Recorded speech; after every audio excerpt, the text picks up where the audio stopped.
আপনি জানেন কি, রাতে যখন আমরা ঘুমাই, ফেরেশতারা কিছু মানুষের ঘরে এসে তাদের আলতো করে জাগিয়ে দেয়, কারণ আল্লাহ নিজে তাদের মুখ দেখতে চান।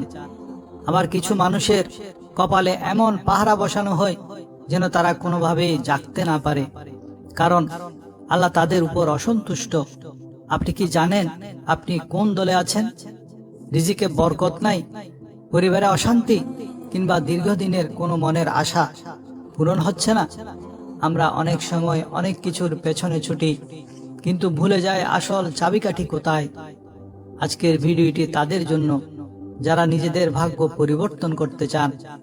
আমরা জানব তাহাজ্জুদ নামাজের সেই বিশেষ ফজিলত সম্পর্কে, যা মহানবী সাল্লাল্লাহু আলাইহি ওয়াসাল্লামকে মাকামে মাহমুদের সম্মান দিয়েছিল।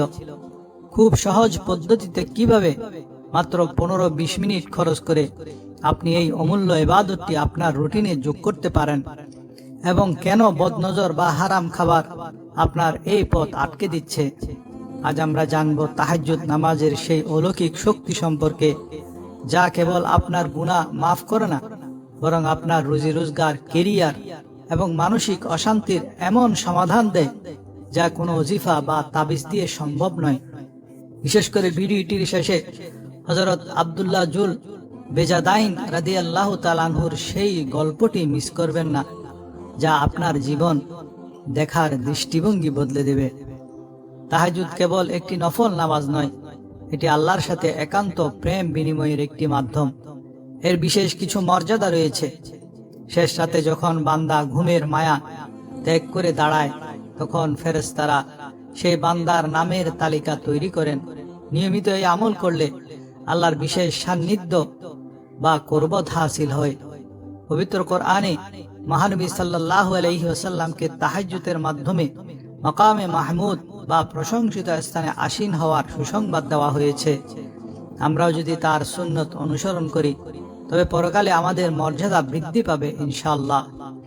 এটি কেবল আমাদের আমল নয়, বরং আমাদের পূর্ববর্তী যুগের সমস্ত নেককার ও সালেহিনদের অভ্যাস ছিল। তাহাজ্জুদে আত্মার কালিমা ধুয়ে ফেলে এবং পাপ মোচনকারী হিসেবে কাজ করে। আমাদের জীবনে কতই না অশান্তি, রিজিকের অভাব, পারিবারিক সমস্যা, তাহাজ্জুদ পড়ার অভ্যাসে জীবনে এমন বরকত আসে যে কোনো তদবির বা তাবিজের প্রয়োজন পড়ে না। এটি রুজি রোজগারে অভাবনীয় বরকত আনে এবং কঠিন বিপদ থেকেও মুক্তির পথ দেখায়। এমনকি যোগ্য জীবনসঙ্গী পাওয়ার ক্ষেত্রেও এই নামাজ এক অলৌকিক ভূমিকা পালন করে। যারা রাতের শেষ প্রহরে চোখের পানি ফেলে দোয়া করে, আল্লাহ তাদের কপাল বা কিসমত বদলে দেন। অনেকে মনে করেন তাহাজ্জুদ পড়া খুব কঠিন, কিন্তু বিষয়টি অত্যন্ত সহজ। সারা রাত জেগে থাকার প্রয়োজন নেই। ফজরের আজানের অন্তত 30 মিনিট আগে ঘুম থেকে ওঠার অভ্যাস করুন। 15 মিনিট পবিত্রতা অর্জন ও ওযুর জন্য রেখে বাকি 15 মিনিটে অনায়াসে নামাজ শেষ করা যায়। আপনি সর্বনিম্ন 2 রাকাত থেকে 8 রাকাত পর্যন্ত পড়তে পারেন। 4 রাকাত হালকাভাবে পড়া একটি আদর্শ নিয়ম। প্রথম 2 রাকাতে সূরা কাফিরুন ও সূরা ইখলাস পড়তে পারেন। পরের 2 রাকাতে আপনার মুখস্থ যে কোনো বড় সূরা, যেমন সূরা ইয়াসিন বা যে কোনো সূরা দিয়ে নামাজ আদায় করা যায়। মনে রাখবেন, তাহাজ্জুদ হলো একটি সুন্দর দালানের উপর কাঠামোর মতো, আর 5 ওয়াক্ত নামাজ হলো সেই দালানের ভিত্তি।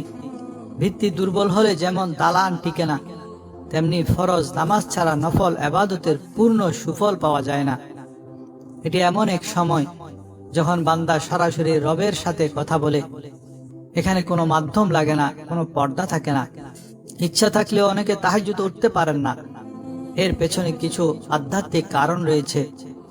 চোখ দিয়ে পরনারীর দিকে কুদৃষ্টি দেওয়া বা হারাম কিছু দেখা আমাদের অন্তরকে শক্ত করে ফেলে, যার ফলে শেষ রাতে ইবাদতের তৌফিক হারিয়ে যায়।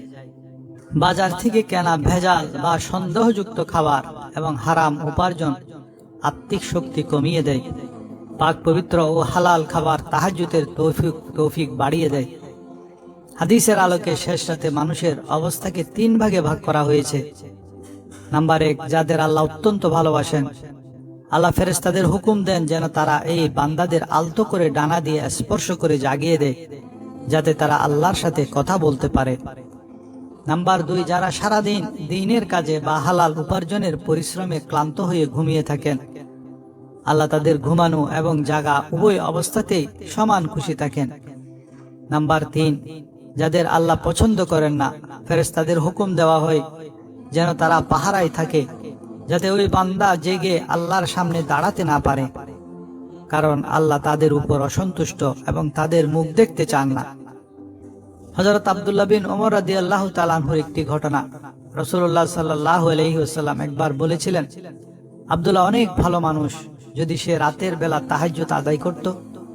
এই একটি কথা আব্দুল্লাহ রাদিয়াল্লাহু তাআলা আনহুর জীবন বদলে দিয়েছিল।